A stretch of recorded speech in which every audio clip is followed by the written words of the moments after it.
Very good evening, all of you.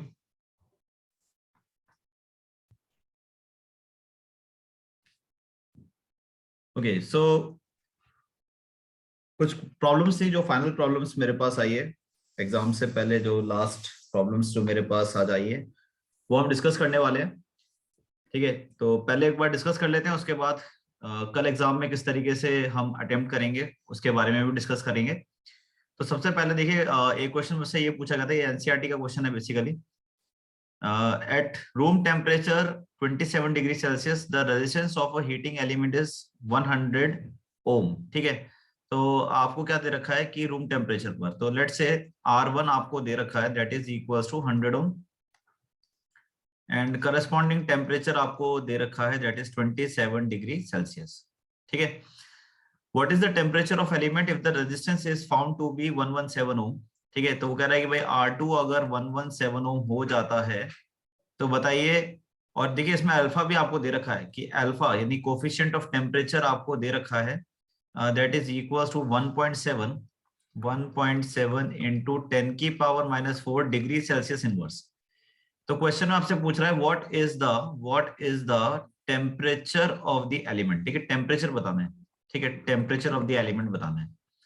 Very simple, R2 is equals to R1, formula हमारे पास है 1 plus alpha and T2 minus T1, सारी values को substitute करिए, you will get the answer.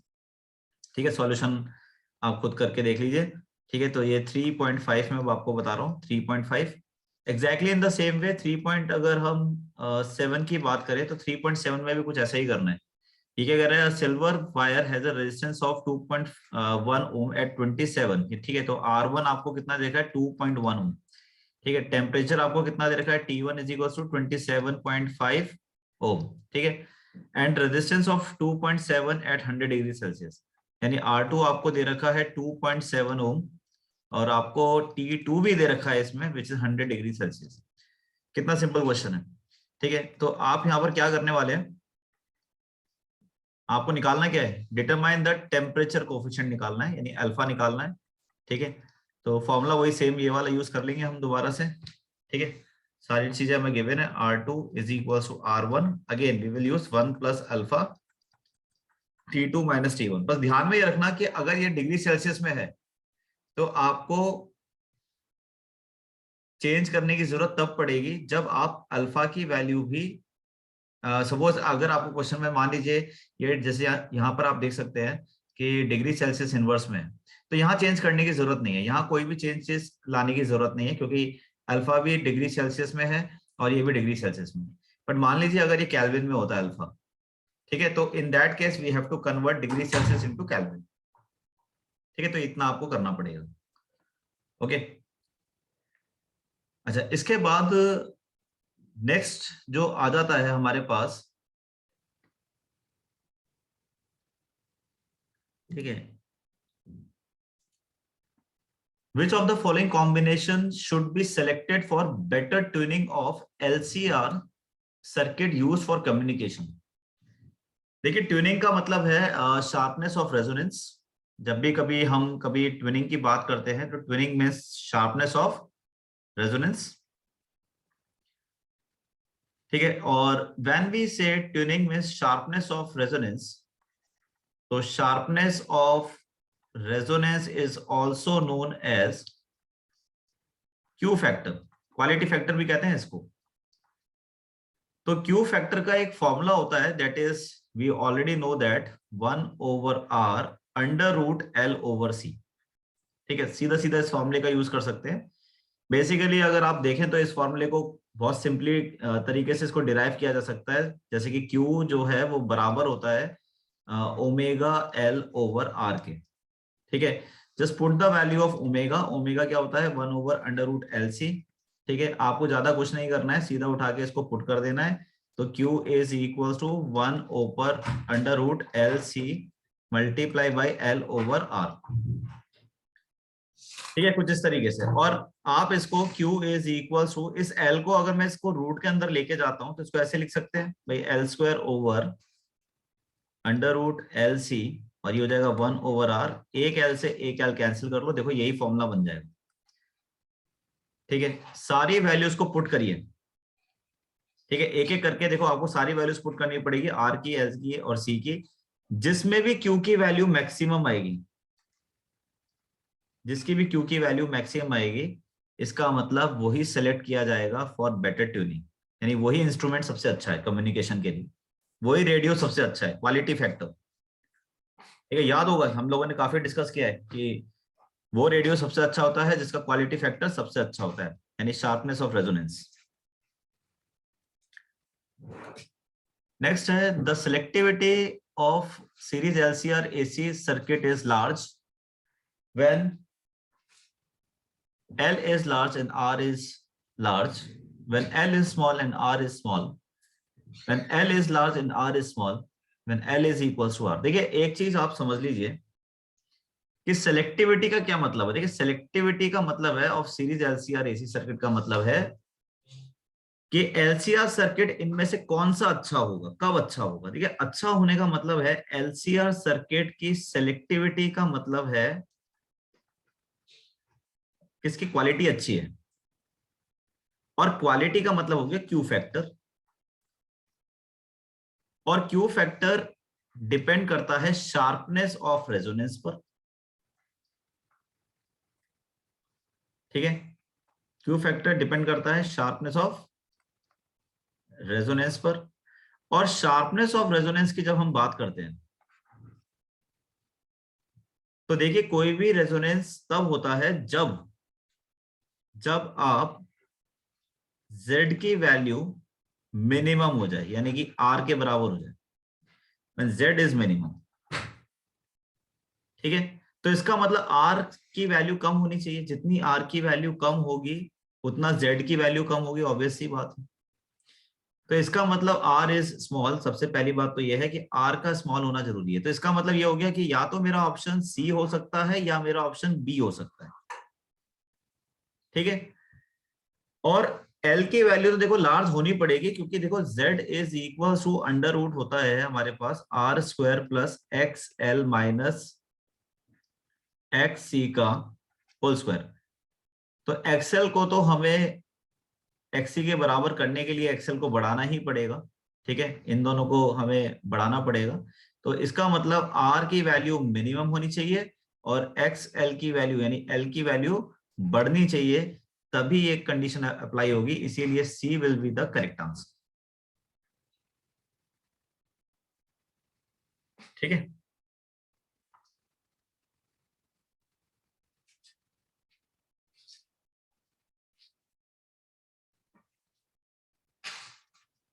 Okay last question कौन सा repeat करना है दिशा, एक बार देख लेते हैं last question.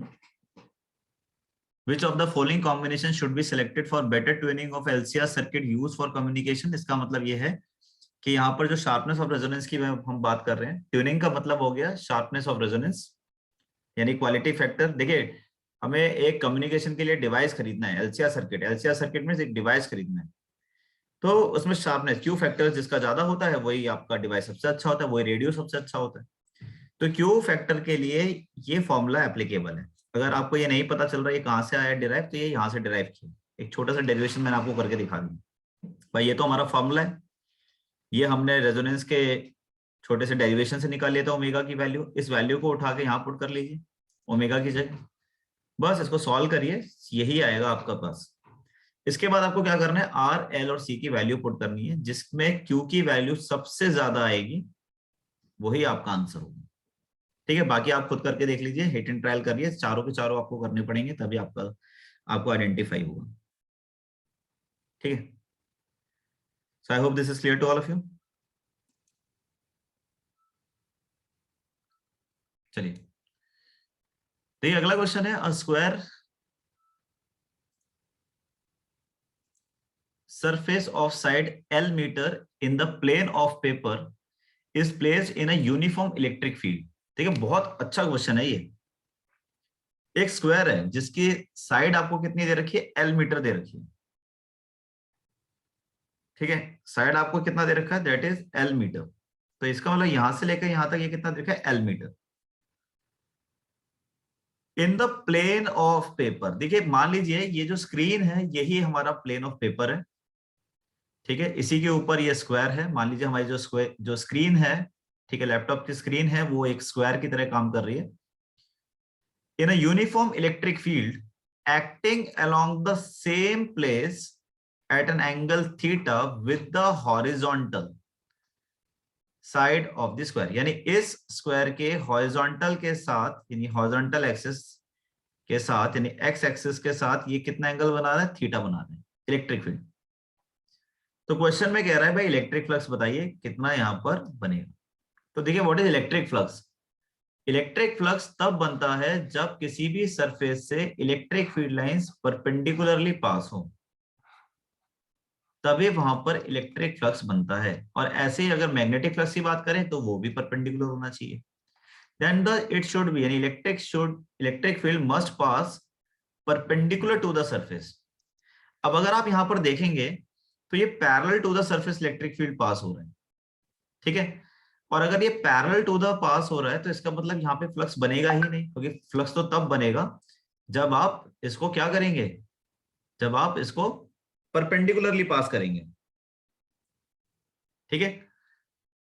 So make sure कि इस चीज का आप ध्यान रखें। Now E is divided into two components, तो इसके दोनों कंपोनेंट अगर आप चेक करेंगे तो हॉरिजॉन्टल हो जाएगा E cos थीटा, तो दूसरा वाला जो हो जाएगा ये वाला हो जाएगा आपके पास E sin थीटा। और दोनों ही देखेंगे तो इस स्क्वायर के पैरेलल है, ठीक है। तो परपेंडिकुलर तो हो नहीं रहा है। अब परपेंडिकुलर अगर नहीं हो रहा है तो इसका आंसर हो जाएगा 0, क्योंकि यहां पर कोई भी फ्लक्स प्रोड्यूस नहीं होगा, ठीक है। हाँ, मान लीजिए कि अगर ऐसी सिचुएशन होती कि लेट से ये मेरे पास स्क्वायर होता और मान लीजिए कि इलेक्ट्रिक फील्ड लाइन कुछ ऐसे पास होता such that it makes an angle, ठीक, कुछ एंगल बनाते हुए लेट से थीटा, तो ऑब्वियस सी बात है जिसके साथ एंगल बनाएगा वो ई कॉस थीटा हो जाएगा और दूसरा वाला ई साइन थीटा हो जाएगा। अगेन जिसमें से ई साइन थीटा फ्लक्स नहीं बनाएगा, फ्लक्स कौन बनाएगा, E cos theta, because it is perpendicular to the surface. Okay, चलिए। Now the next is student measures. देखिए ये क्वेश्चन काफी इंपॉर्टेंट है क्योंकि ये वाला क्वेश्चन बोर्ड एग्जामिनेशन में कम से कम 3 बार रिपीट हो चुका है, ठीक है, इसलिए मैंने इसको ले लिया है। Student measures the terminal potential V of cell of EMF E and internal resistance R as a function of current I flowing through it. The slope and intercept of the graph between V and I then respectively equal, ठीक है। तो slope बताना है और intercept बताना है। अब बहुत सीधी सी बात है, देखिए VI कर्व में स्लोप क्या देता है, VI कर्व में स्लोप जो है वो आपको क्या देगा, तो स्लोप हमेशा आपको देता है VI कर्व में रेजिस्टेंस, ठीक है। अब आप देख सकते हैं कि जैसे जैसे करंट बढ़ते जा रहा है वैसे वैसे वोल्टेज नीचे आते जा रहा है। तो इसका मतलब ये हो गया, क्योंकि ये बात तो हमें ऑलरेडी नोन है, resistance is equal to V over I। तो आप देख सकते हैं कि अगर हम यहाँ पर थोड़ा सा अगर एक स्लोप ड्रॉ करके देखें, ठीक है, then you will be able to understand कि यहाँ पर अगर हम थीटा निकालते हैं तो थीटा हो जाएगा हमारे पास V over I, which is nothing else is your slope का मतलब tan थीटा होता है, एवरीबडी नोज दैट, ठीक है। tan थीटा निकाल रहे हैं हम, तो tan थीटा हो जाएगा V over I, which is resistance, ठीक है। नाउ अगर आप देखेंगे तो करंट अगर बढ़ रहा है तो ऑटोमेटिकली रेजिस्टेंस की वैल्यू क्या होगी, कम होगी। और रेजिस्टेंस की वैल्यू अगर कम हो रही है तो इसका मतलब it is decreasing, decreasing means negative. तो इसका मतलब या तो आंसर ए हो सकता है या फिर आंसर आपका डी हो सकता है, ठीक है। ना ही बी हो सकता है ना ही आपका सी हो सकता है, क्योंकि दोनों पॉजिटिव है, ठीक है। नेगेटिव होगा क्योंकि नीचे आ रहा है ग्राफ। हाँ, यही ग्राफ अगर ऐसे जाता ऊपर तो डेफिनेटली ये पॉजिटिव जाता है, ठीक है। दूसरी चीज आपसे कह रहे हैं इंटरसेप्ट। अब इंटरसेप्ट का मतलब क्या होता है, जहां पर ये इसको क्या करेगा, वाई एक्सिस को क्या कर रहा है, ये हिट करेगा, ठीक है।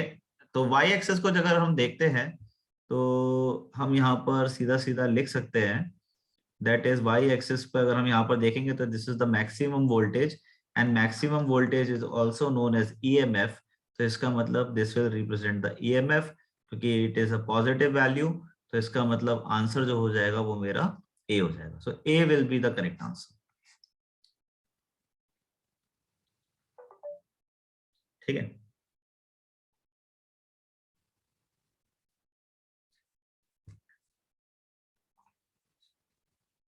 इसमें कोई डाउट है तो पूछ सकते हैं।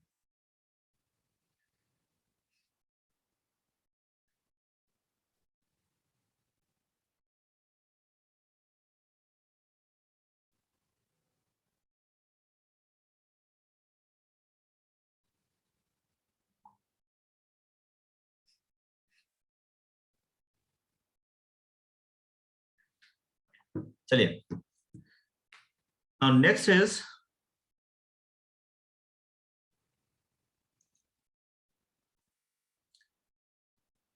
ये तीन क्वेश्चन है, तीनों क्वेश्चन को एक एक करके देख लेते हैं। When AC source is connected across a series RLC combination, the maximum power loss will occur provided, तो बताना है कि इनमें से किस में मैक्सिमम पावर लॉस होगा। तो देखिए, पहली बात तो यह है कि पावर लॉस जो है वो सबसे ज्यादा होता है किसके अंदर, मैक्सिमम पावर लॉस किस में होता है, तो वो सबसे ज्यादा रेजिस्टेंस में होता है। ठीक है, तो अगर हम देखें तो मैक्सिमम पावर लॉस किस में होगा, रेजिस्टेंस में, क्योंकि एल और सी के अंदर अगर हम देखें तो वहां तो जीरो होता है पावर, पावर लॉस कितना है, एल के अंदर भी जीरो होता है और सी के अंदर भी जीरो होता है। ठीक है, तो अब अगर हम यहाँ देखते हैं तो ऑप्शन में क्या क्या दे रखा है, देखो फर्स्ट दे रखा है current and voltage are in same phase. ठीक है, अगर सेम फेज में है करंट एंड वोल्टेज, अगर सेम फेज में है तो ये तो तभी पॉसिबल है व्हेन ये एक रेजिस्टेंस का केस है, इसका मतलब, क्योंकि रेजिस्टेंस के केस में ही करंट और वोल्टेज सेम फेज में होते हैं। ठीक है, और जबकि अगर हम बात करें इन द केस ऑफ, अगर सेकंड का केस देखें तो current from source is minimum, तो ये तो बिल्कुल भी नहीं हो सकता। इंडक्टेंस तो पॉसिबल ही नहीं है क्योंकि वहां तो पावर जीरो हो जाती है, और कैपेसिटेंस भी पॉसिबल नहीं है क्योंकि वहां भी पावर जीरो हो जाती है। तो सो the correct answer is a. देखो, वैसे भी देखा जाए तो हमने फॉर्मूला ऑलरेडी निकाल चुके हैं, आई स्क्वायर आर, ये रेजिस्टेंस के केस में मैक्सिमम पावर लॉस। ठीक है, तो कुछ इस तरीके से करेंगे फर्स्ट पार्ट को। तो दिस इज 28 क्वेश्चन है। अब देखिए 29 की बात करते हैं। 29 में क्या कर रहा है, in RLC series AC circuit impedance can not be increased, इनमें से किस मेथड से इंपीडेंस को बढ़ाया नहीं जा सकता है। तो सबसे पहला ऑप्शन आता है increasing the frequency of source. अगर हम फ्रीक्वेंसी ऑफ सोर्स को बढ़ाते हैं तो सबसे पहली चीज तो देखिए, इंपीडेंस का फॉर्मूला जो है वो ऑब्वियस सी बात है, वो डिपेंड करता है R square X L minus X C का होल स्क्वायर। ठीक है, so it depends upon the R XL. XL किस किस पे डिपेंड करता है, देखो ओमेगा पे भी डिपेंड करता है और एल पे भी डिपेंड करेगा। सिमिलरली एक्सी जो है वो 1 अपॉन ओमेगा सी पे डिपेंड करेगा। ठीक है, तो ऑब्वियस सी बात है कि ये इस पे डिपेंड करेगा, यानी कि अगर हम फ्रीक्वेंसी बढ़ाएंगे, we will increase the frequency, so definitely, ठीक है, यहाँ पर आप देखेंगे कि अगर एक्सएल की वैल्यू बढ़ती चली जाएगी तो ऑब्वियस सी बात है जेड की वैल्यू भी बढ़ेगी। तो वो कह रहा है कि ये नहीं बढ़नी चाहिए, कैन नॉट बी। ठीक है, तो पहला ऑप्शन नहीं हो सकता। दूसरे ऑप्शन की बात करें तो दूसरे में भी फ्रीक्वेंसी लिखा हुआ है, डिक्रीजिंग फ्रीक्वेंसी, तो ये भी नहीं पॉसिबल है। तीसरे में कह रहा है इंक्रीजिंग द रेजिस्टेंस, देखिए रेजिस्टेंस बढ़ाएंगे तो ऑब्वियस सी बात है जेड बढ़ जाएगा, लेकिन जेड नहीं बढ़ना चाहिए। ठीक है, इंपेडेंस नहीं बढ़ना चाहिए, सी भी नहीं हो सकता। सो the correct answer is D, increasing the voltage of the source. ठीक है, increasing the voltage of the source, क्योंकि वोल्टेज एक ऐसा ऑप्शन है जहां पर ये डिपेंड नहीं करता। ठीक है, इसके बाद नेक्स्ट आगे बात करते हैं 38। इन highly inductive load circuit it is more dangerous when, ठीक है, अगर मान लीजिए एक हाईली इंडक्टिव लोड सर्किट है तो इनमें से कौन सा सबसे ज्यादा डेंजरस होगा। देखिए, इंडक्टर की खासियत मैं आपको बताता हूं कि इंडक्टर के केस में हमेशा ध्यान रखिए कि जब करंट जाता है इसके अंदर से तो ईएमएफ इसको अपोज करने के लिए जनरेट करता है, जिसकी वैल्यू इसकी रिड्यूस हो जाती है, कम हो जाती है, यानी करंट की वैल्यू कम हो जाएगी। तो इसका मतलब सेफ हो जाएगा भाई, करंट अगर कम हो जाएगा, ईएमएफ अपोज करने के लिए जनरेट होगा, तो सेफ कंडीशन है। अब करंट का इसके अंदर से पास होगा when it's a close circuit, when it's a close circuit. ठीक है, तो पहली बात तो ये है कि क्लोज सर्किट में सेफ है, तो एक तो ये नहीं हो सकता क्योंकि क्लोज स्विच। ठीक है, रेजिस्टेंस से तो कोई मतलब ही नहीं है, तो ये दोनों भी नहीं होंगे। So the correct answer is when we open the switch. ठीक है, when we open the switch. ठीक है, क्योंकि ओपन करने से क्या होगा, अगर आपने ओपन कर दिया यानी इसे कनेक्ट ही नहीं करा, तो इसका मतलब इसके पास जो ईएमएफ होगा वो मैक्सिमम रीच कर जाएगा, यानी EMF will be its maximum. ठीक है, मैक्सिमम पे आ जाएगा, तो ये थोड़ा डेंजरस हो जाएगा, स्टोर कर लेगा एनर्जी को। ठीक है, तो ये सारे क्वेश्चंस थे जो मेरे से पूछे थे। कुछ क्वेश्चंस और थे जो कि मेरे से पूछे थे, शुद्धि ने पूछे थे, बट मैं शुद्धि को बोलूंगा कि जितने भी क्वेश्चन पूछे थे शुद्धि ने वो सारे डायरेक्शन बेस्ड क्वेश्चन है। अगर किसी को अभी भी डायरेक्शन बेस्ड क्वेश्चन में कहीं भी दिक्कत है, तो आप एक बार जाकर ऐप में जाओ, और ऐप में मैग्नेटिक फील्ड का जहाँ पे लेक्चर्स हैं सारे सेव्ड हैं, वहां पर जाके करो। ठीक है, जितने भी आपके इलेक्ट्रोमैग्नेटिक इंडक्शन के अंदर भी सेव्ड है, वहां जाके करो और आप सारे क्वेश्चंस कर सकते हो। उसमें मैंने सारे क्वेश्चन डिस्कस करे, एक बार जाकर उसे अच्छी तरीके से देखो, समझो आराम से। आधा घंटा लगेगा, फास्ट स्पीड में देख लो, एक बार रिव्यू कर लो, ट्राई कर लो, हो जाएगा। ठीक है।